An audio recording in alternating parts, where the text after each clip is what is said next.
may mga nakita kami mga violations niya with regards to mga administrative, actually mga tax evasion charges. Kung di ako nagkakamali na nasampahan na po siya. Maaring sampahan din po namin siya ng mga violation ng Securities Regulation Code.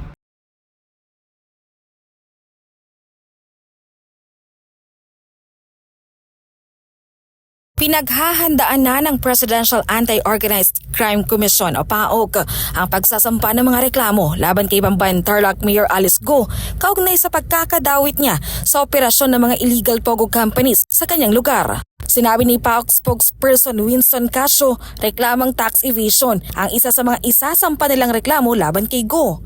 Anya, malaking halaga ng buwis ang hindi nabayaran ni Go kung pagbabatayan na rin daw ang lifestyle ng suspendidong alkalde. May mga nakita kami mga violations niya with regards to mga administrative, actually mga tax evasion charges. Kakasuhan po natin siya. Ngayon yung anti-graft, kung di ako nagkakamali na nasampahan na po siya. So hindi na po namin siya sasampahan noon.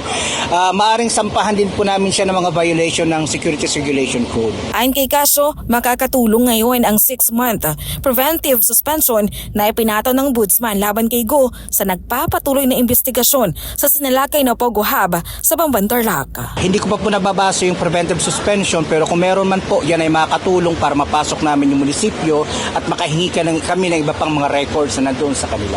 Samantala, balak din ng PAOC na sampahan ng reklamo ang mga opisyal ng Zunyuan, Hongxing Gaming Technology at Bauful Land Development, maging ang iba pang opisyales sa munisipyo ng Tarlac. Samantala, may mga kailangan pang dokumento na dapat i-comply ang PAOC kaugnay ng mga isinampang reklamo para sa preliminary investigation sa Department of Justice.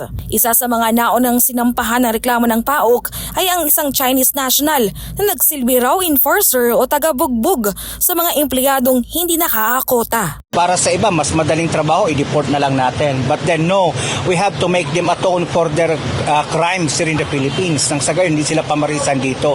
Mas mahirap kung makulong sa Pilipinas kumpara sa China.